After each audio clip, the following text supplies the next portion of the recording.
Yo, what is up guys? It is Samool back again with another Epic 7 tier list for you guys today. And today we're going to be ranking all of the units that you can get from the Selective Summon Season 2, which is available after you beat Episode 3, Chapter 10, Stage 10. Now, this tier list I did release in the past, but we decided to update it because of the fact that a lot of these units are in different tiers now because of the meta changes in PvP. Now keep in mind, most of these units, if not all of them, are mostly going to be used for PvP, but it kind of makes sense because you do beat Episode 3 after you have a grasp on the game. So yeah, Smilegate did make it so that all of these units are going to be primarily PvP units. Now that being said, we're separating these units into 3 tiers. We have the best choices, which is pretty self-explanatory. The good choices tier, which is going to be, like it states, good choices, and you're probably not going to take these over the best choices, but in some situations you might if you decide that you are weak in some areas of content, such as, for example, if you're weak against cleave, then Politis is a very good option. If you like cleaving, then Flan and Eda might be good options as well. And then the niche tier, which I highly don't recommend because of the fact that, a lot of these units are not that great, and if they are good, they're very good in very little areas of content. So starting off for the best choices tier list, guys, we have this little rat over here known as Choux. She does have a skin as well, so she might look a little bit different than what you've been seeing in the game. But this unit, guys, very powerful in PvP. You'll see her all the time in defense teams for Guild Wars and Arena. She is a highly contested pick in World Arena as well, especially if the teams end up being a little more slower and bruiser heavy, because she is super strong. There's so much RNG built into her kit, in her S3 being on cooldown, having a chance to counter on her S1 after that, and also if you put her on counter set, you have more RNG to counter as well.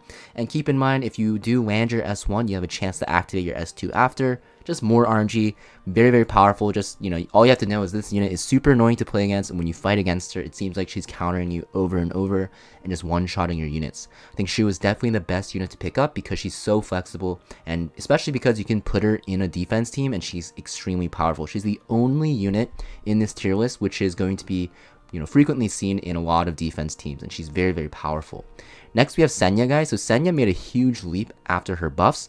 You will also see her in a lot of defense teams, mostly Guild Wars and also sometimes in Arena, but you won't see her as much in World Arena as Choux. And the funny thing is, these units pair together very nicely because Senya has built-in critical hit resistance, and Choux will give Senya a 50% critical hit resistance buff, making her immune to critical hits, which will also make it so that she's just doing constant damage. So Senya is also very good.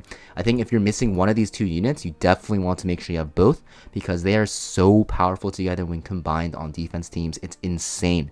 Their synergy is crazy together, so I definitely recommend that you go for both.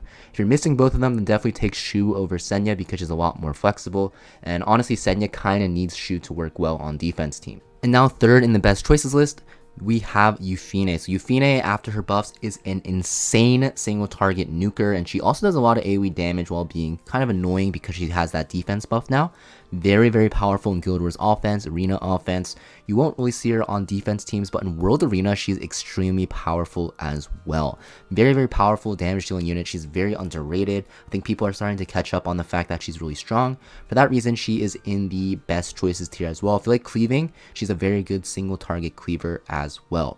So these 3 units, guys, I think they're the top 3 choices currently in the current meta. Now, if you're watching this at a future date, make sure that this is the up-to-date tier list you're watching, because I might have released another tier list which actually updates this, because the meta is constantly shifting. But for now, these 3 units are definitely the best by a large margin. Next, we have the good choices tier. Now, you guys might be surprised because Politis I previously ranked at the top, and same with Alencia.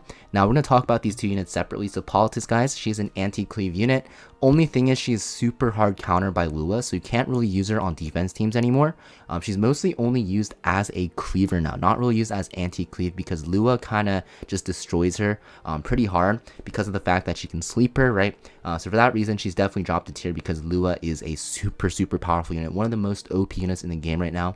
It's still very good in certain situations, but just not as universal as a cleave counter as she was before. She also can get one shot by units like Green Sid, so you have to be very careful. Next, we have Alencia. So this might be surprising because she seems very good.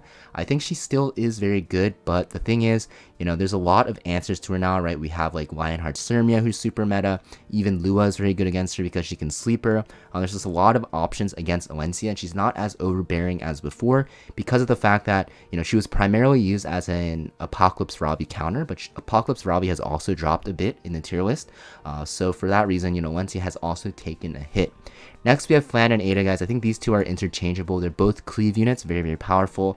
Flan is super good at boosting up a unit to one-shot. She's very, very good when paired with like Giselle, any single target nuker such as Yufine even. Eda is very, very good as a standalone cleave unit. She can pretty much solo cleave your team. Very, very strong when paired with another opener such as like Ran with Summertime Assyria and stuff like that. So if you guys are into cleaving, they might be, you know, your best choices, Flan and Eda. But for the general population, I'd say that these are decent units, but not as good as the other ones above them because of the fact that the ones above are super flexible in what they do. Now we have the niche tier, guys. So I'm not going to talk about these units too much in depth, but you know, these units generally you don't want to really pick them because they are, you know, maybe they're fun to use, but they're not that powerful and their kits are just a little bit weird, and honestly they need buffs. So Ervalen recently got a buff, still pretty bad, not really going to be used at all. They kind of changed him into like a bruiser type unit, but I'm not really sure that he's that great. I did test him out because for some reason when I had him a long time ago, I have him like I don't even know, I think it's like SS imprint just from naturally pulling him. So I tested him out, he wasn't that great. So honestly, I think he definitely needs another buff again. Honestly, if they made him not a thief and like a warrior, I feel like he'd be a lot better and change his base stats a bit. Next we have Mort. So Mort, not that great of a unit. He definitely needs more buffs. I think he's super niche. He's just way too slow and there's just so many answers. The biggest one being like Edward Elric, so not that great. Ilynav kind of works similar to Mort, very injury heavy, but she's still not great either. She does have some RNG built in, and also like her damage is just pretty pathetic, and she's very stat hungry. Next we have Cecilia. So Cecilia, she is pretty niche. Kind of makes sense, she's in the niche tier, but she's very fun to use and she's pretty surprisingly strong.